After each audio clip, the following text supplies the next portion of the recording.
Good day, my dear postgraduate students. I welcome you again to a class in recent Advances 22. I hope the background that I had chosen is good enough and meaningful. For the topic that we are going to see today has got more of a medical legal implication than a pure pathology itself.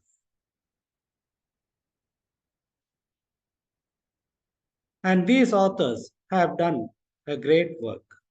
Roberts, Cohen, and Benbow. Also, please do recollect that we have already been into the depth of autopsy. I would like you people to kindly merge the autopsy classes imperceptibly so that you can take advantage of the holistic approach. Subheadings are subheadings. They take us to the answer. Always, I would like you people to kindly break any answer, be it small or long, into multiple subheadings, which can take us to the topic proper. In fact, recollection of this will be easier than the answer itself.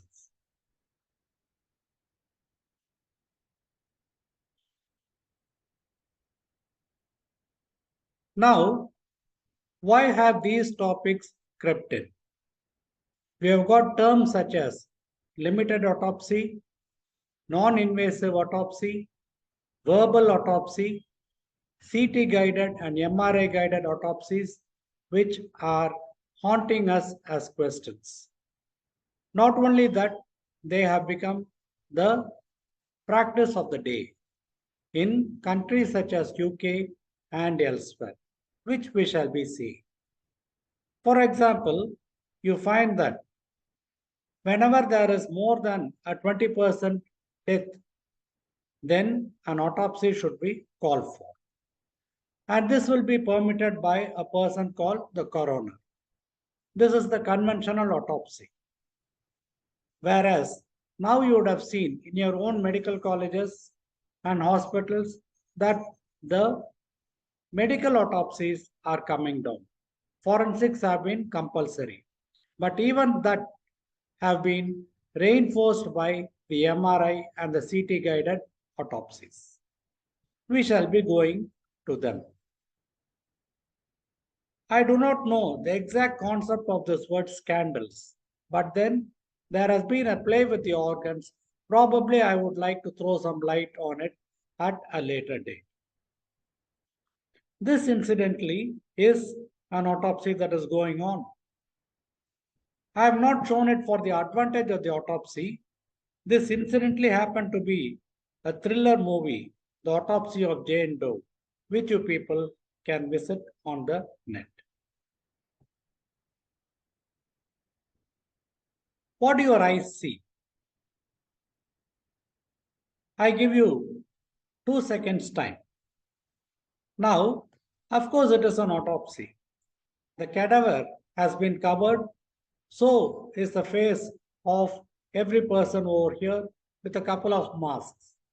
And they have got both the shoes and the gloves, as well as the head mask. All these are over there because it is a COVID case. Though this has been extremely rare, in fact, that is the problem.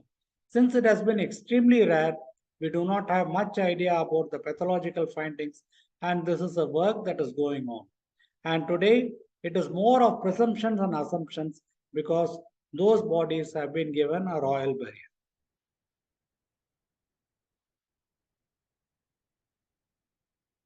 There are certain areas where it is required: fetal, perinatal, and pediatric autopsies.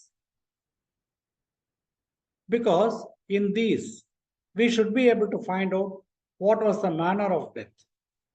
Any additional lesion, can it be found in the patient or the cadaver, whatsoever you may call? Is there any new pathogenetic mechanisms? Again, the COVID-19 is a classical example. During the first phase, not much of death, but during the second phase, it shook the world. To evaluate the accuracy of the clinical diagnosis. In fact, this is supposed to be the main fulcrum of autopsy. Look, the dead are teaching the living. And that is why now in your museums, you will be having specimens of peptic ulcer, of an infective endocarditis, or a rheumatic heart disease, or a cirrhosis, all of which might have been incidental findings in an otherwise cardiac failure or a portal hypertension. Also, you find that counseling for future pregnancies, particularly in a fetal autopsy. We are going to see a few examples. And whenever there is a perinatal autopsy more than 75%, then it has to be supported by the conventional autopsy. Organ retention scandal, this is what I said, I'll come to later on. And you find that it was introduced in 1990, the restricted autopsies, and mainly because the results were on the decline. Imaging, there are two things. A plain X-ray used to be one, which is not of much use. It has been reinforced or replaced by the CT, which is a recent advanced question for us. And then the MRI itself. Here the T2W conventional and the reconstructive pictures are there. So this is a conventional picture, and this is probably a reconstructive virtual autopsy that is displaying cystic renal dysplasia. Probably such congenital disorders we will be able to identify much earlier so that the necessary decision could be taken. Imaging again, in a fetal autopsy, there can be any of this, a skeletal abnormality. When this becomes routine, you find not only is the counseling, the cause of death, and the other things can be found out earlier. It was earlier limited to the X-rays alone, skeletal malformations. And they used to have a movable X-ray machine. But now I have shown you a background of a real autopsy center. The MRI scanners, you find that the adults can be useful than in the children. Also, smaller coils they mention in the fetuses.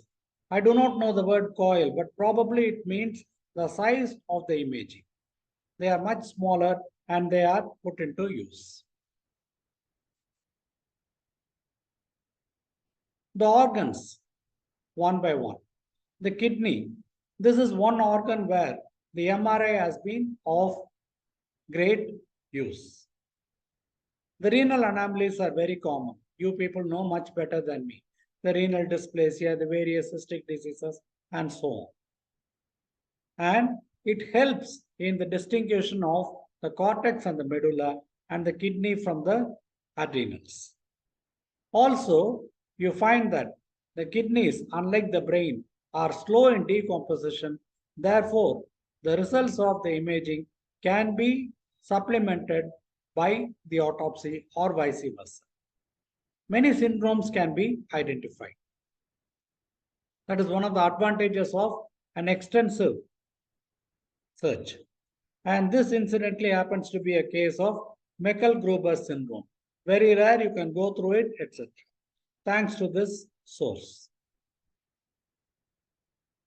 And also this mnemonic. This goes to Medicosm. They are simply great. I did not have much time to again type it in my own, and nothing wrong in accepting their greatness. So there can be genital abnormality, ambiguity, renal dysplasia, ureteric hypoplasia, bladder hypoplasia, exorbital encephalocele, polydactyly, etc. So always whenever there is one congenital anomaly, you will have to look for something elsewhere. And maybe another R has been added, being recessive. This is not of great importance to us, but then this can be identified by means of the MRI in a case of a fetal autopsy. Cardiac MRI per se is not as useful as the lung autopsy or the renal autopsy when it is going to be purely by MRI. It has to be done by the conventional method. The methods of opening the heart, you people know. It is very much needed, the difference between the antemortem and the postmortem clot, etc. In fact, the lesions are so very trivial that they cannot be picked up by the MRI. For example, a vasospasm or a small thrombus in a coronary artery, an early infarct, etc. Fibrillation. All this cannot be picked up by the MRI. But in this particular case, it is an exception wherein a small lesion has been identified. Of course, there is a ventricular hypertrophy over here, and probably it's one of the early infarcts, and then a tamponade has been identified by means of the MRI. Also, there can be other anomalies such as the supraumbilical abdominal defects, etc., which can be looked for whenever there is a cardiac anomaly. Lung MRI, on the contrary, it is much more useful than the cardiac MRI. For example, hypoplasia, atelectasis of the lung, a pneumothorax, meconium aspiration, cystic malformations. I have been telling you people about the renal cystic disease. Then there can be cystic disease in the lung also. However, for all of these, always the MRI until today has to be supplemented or replaced by the conventional autopsy. It has got its own legal implications. You cannot do an MRI and say that this is the cause of death. So this is the case. The black color indicates that there is absence of air. So this is a collapse that is seen over here, a case of congenital atelectasis. And one advantage is this can be followed up by means of a needle biopsy, not an aspiration, in which I am finding that there are multiple unexpanded alveolar spaces which are lined by the cuboidal epithelium and not the mature flattened pneumocytes as we see. Also, simultaneously, I am able to see multiple cystic spaces over here. Probably it is a cystic disease of the lung along with the congenital atelectasis. So such things can be identified by means of an MRI. No point in trying to peddle and meddle with the cadaver, trying to find out the absolute cause of death.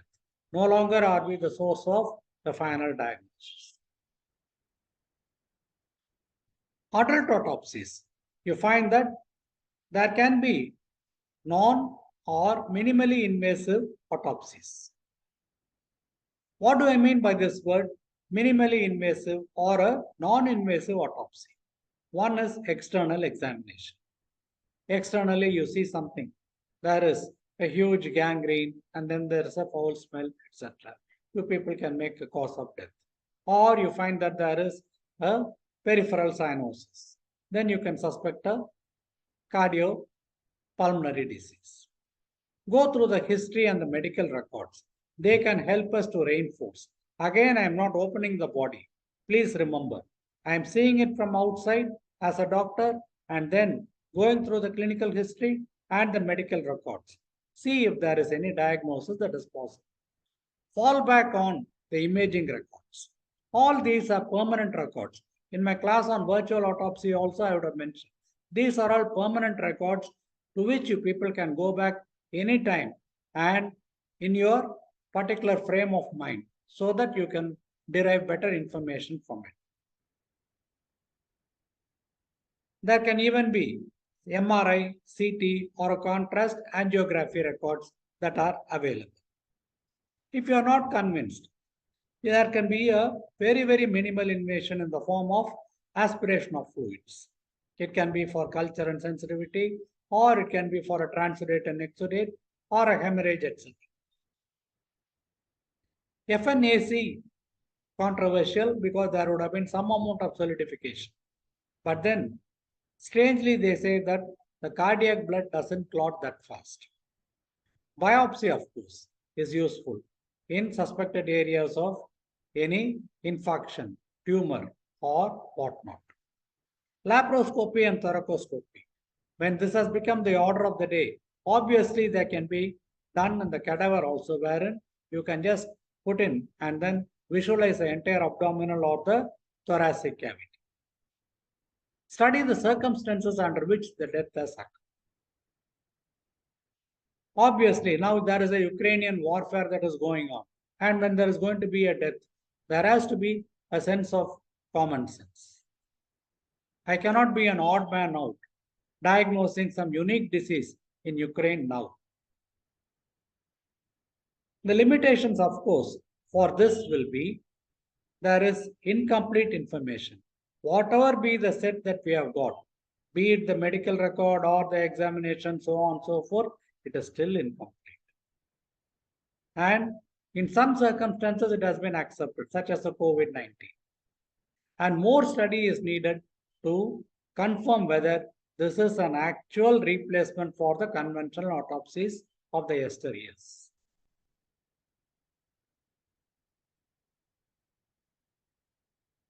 There is another entity called a sudden death of unknown cause.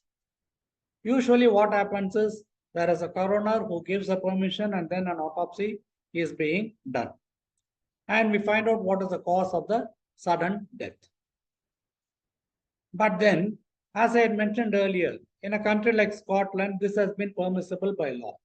Look at the circumstances, the medical records, the external examination, probable cause, so as to avoid an autopsy.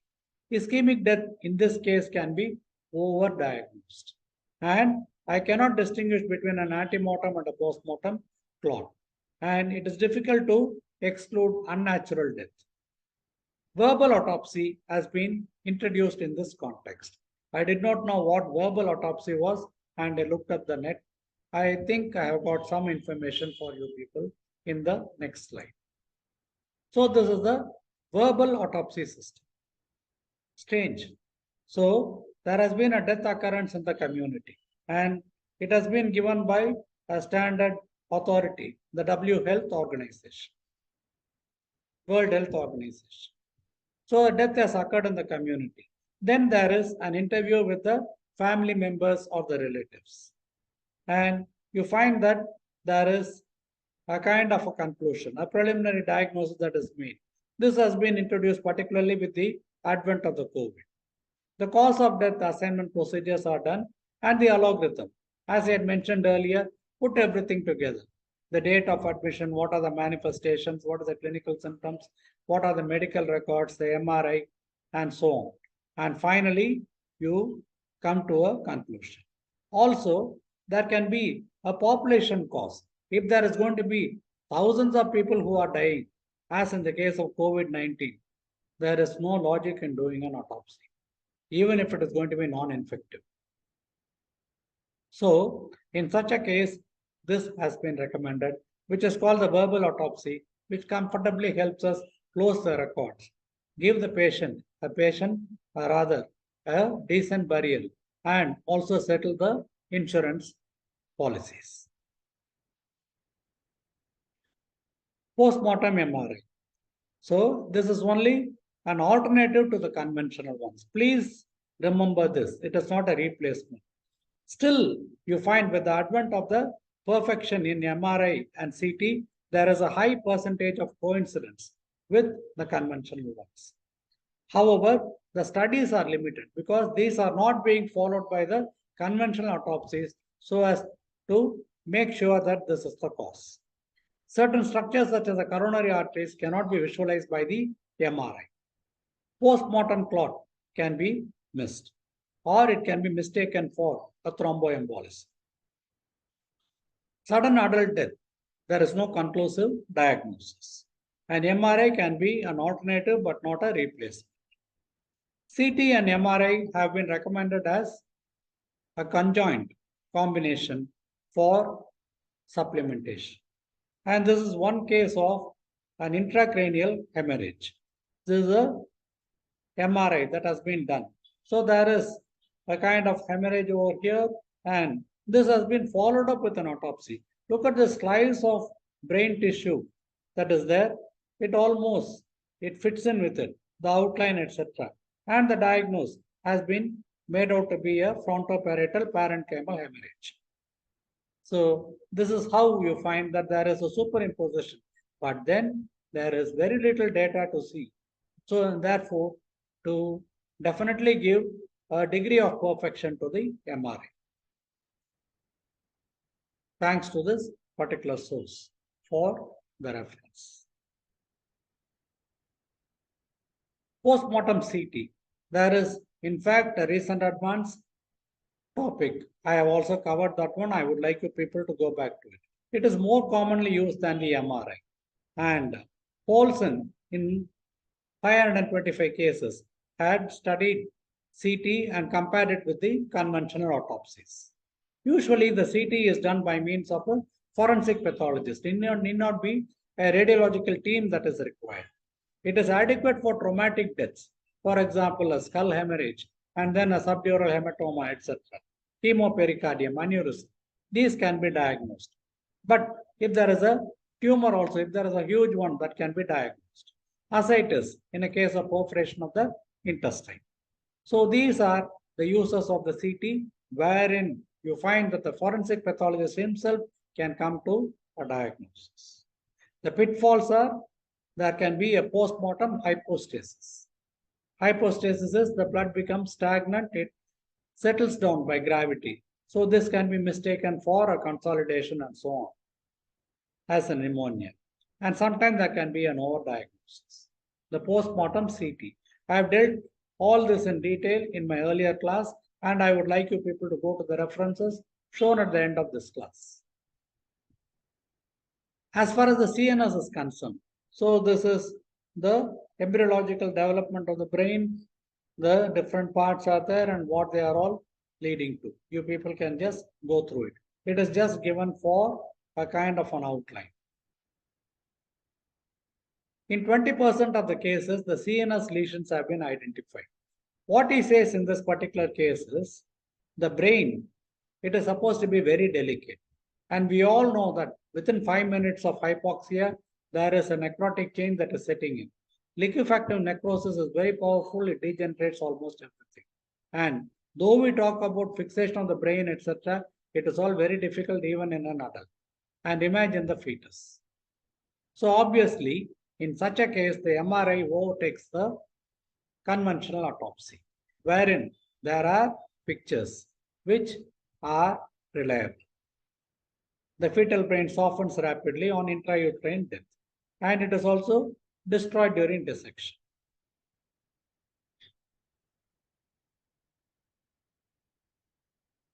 Also, you find that there is a rapid restoration of the organs and the cadaver.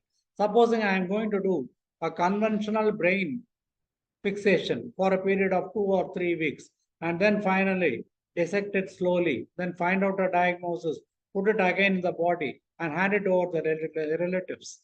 You can imagine the agony that is there. After all, they know that the fetus is dead. And then we are doing it more for a research purpose. And maybe the lay person is not aware that you are going to advise him on the future children that he is going to have. So in such cases, you will find that the MRI is more useful. Though there are some rapid methods of fixation, still this is the state. And in the CNS, there are now good quality MRIs that are available. There are lots of conditions which can be diagnosed by the MRI. For example, rarely MRI is incorrect. Then there is a rare disagreement with the autopsy, which means it is more and more perfect. Always please do remember, radiology just like pathology. We are doing an IHC, we are doing molecular study, we are improving. So also they are improving on their images. And therefore, they are also going towards perfection, just like us. Hydrocephalus, encephalopathy, etc. Then there is a holopresencephaly. So what happens is there is a defect in the separation of the two halves, as a result of which you find that there is only one ventricle that is being available and so on.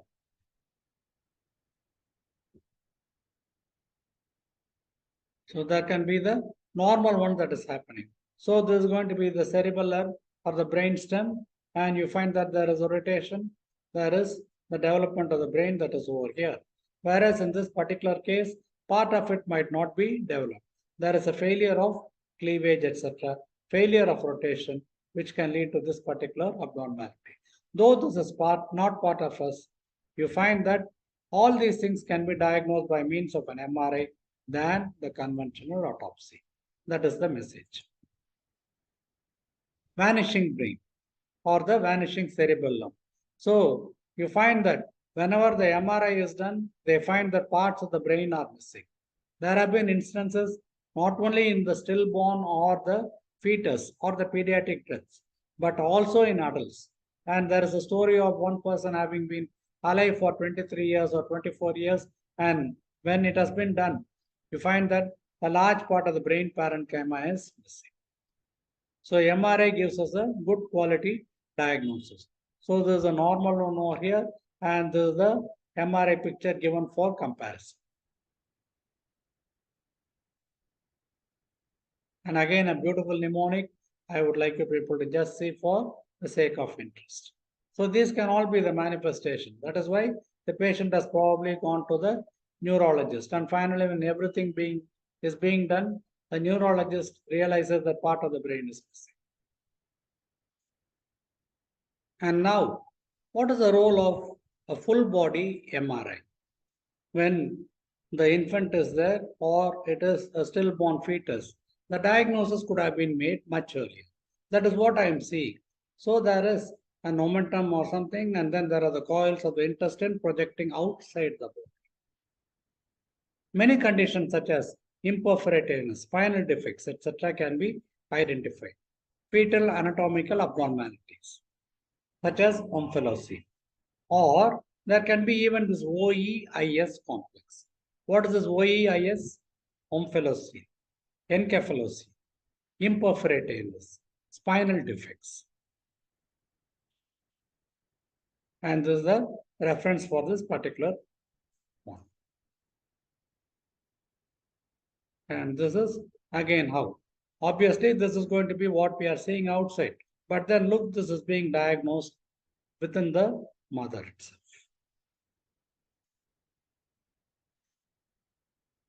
The post-mortem MRI.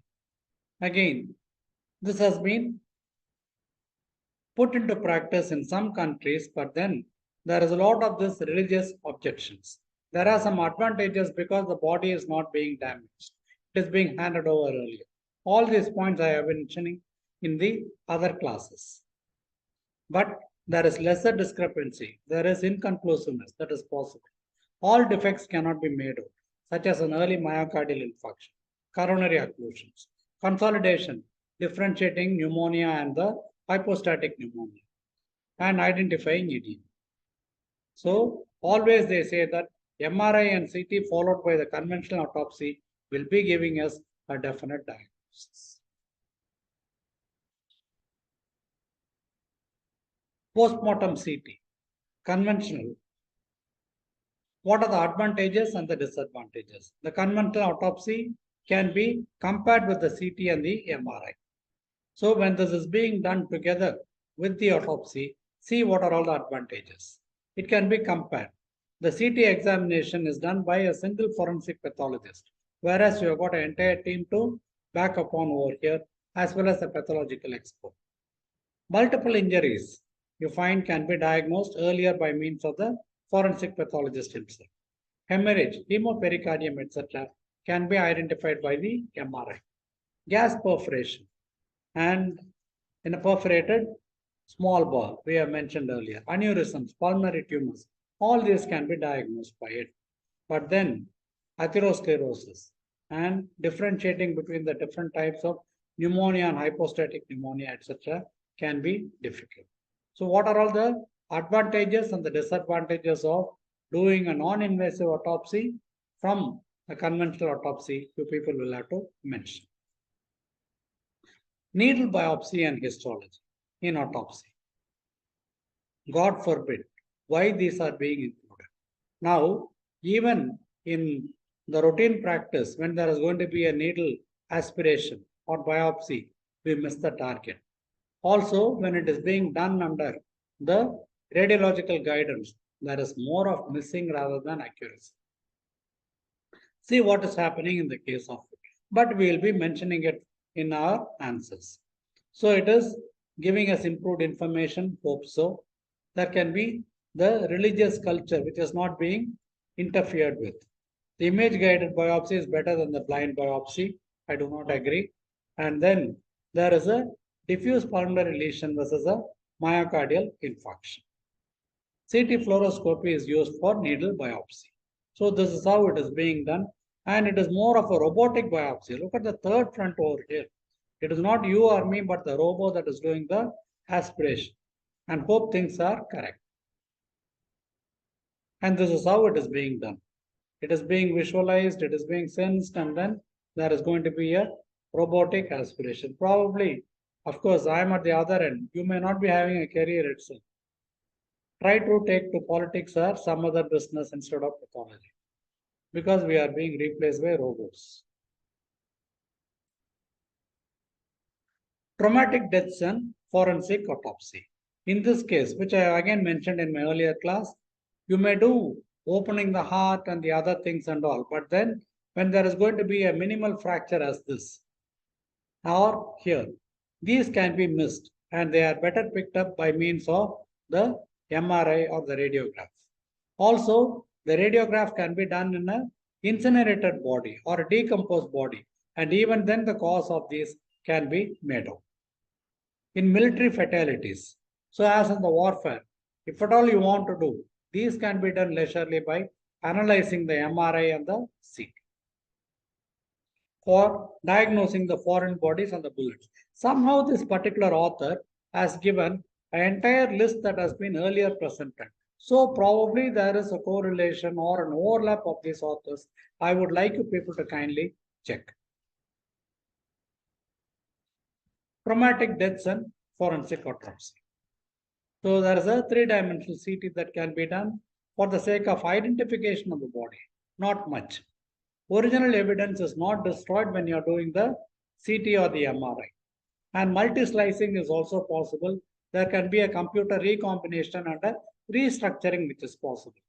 Again mentioned in my class on virtual autopsy. And there is also the judicial and the storage problems which are circumvented by means of doing this. Look at this one. It is a beautiful library or a museum that has been constructed, and it incidentally happens to be a tel-alive minimal interference mass burial. There has been a mass burial beneath this. Can you people imagine? If you are not convinced, look at this one. That is in Israel, Tel Aviv. So you find that there has been a mass burial over here, and this is the reference during the World War bombing, etc. So these points I would like you people to kindly have in mind. When will you do it? What are the advantages? What are the disadvantages, etc. So there are certain things.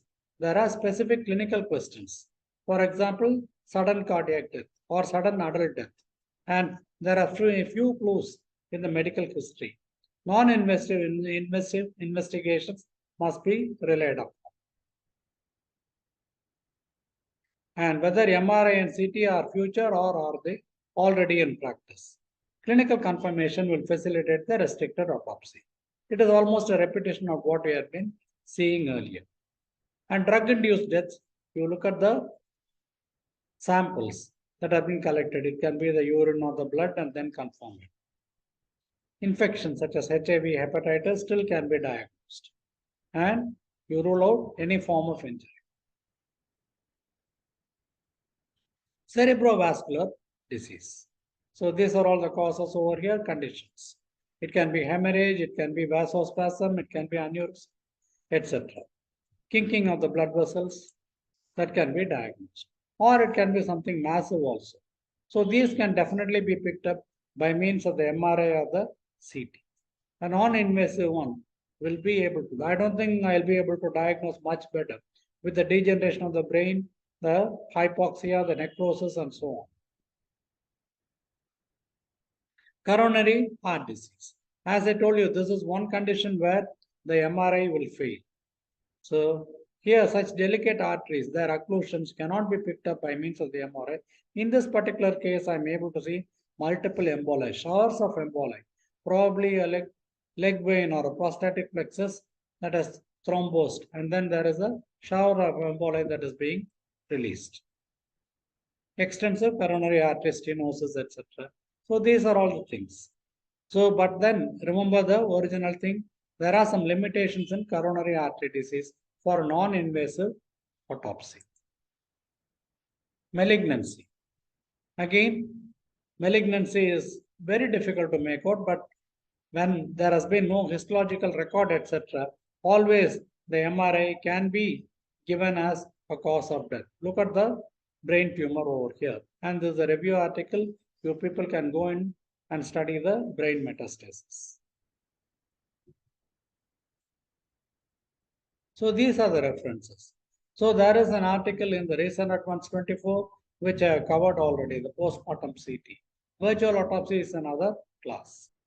So this is a university question for you people, dealt with in detail, given both in virtual autopsy as well as in the autopsy section.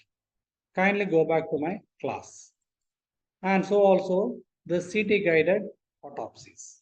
With adequate examples I had given you, a picturesque description. Kindly go back to these references. After all, when it is going to be somewhat limited, it is a beautiful picture of Alice in Wonderland.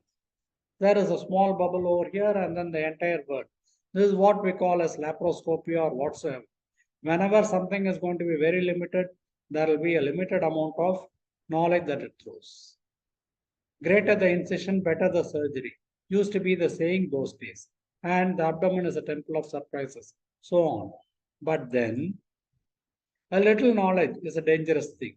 So also a lot of knowledge.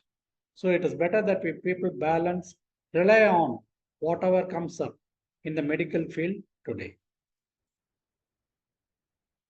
Kindly identify my language of thanks.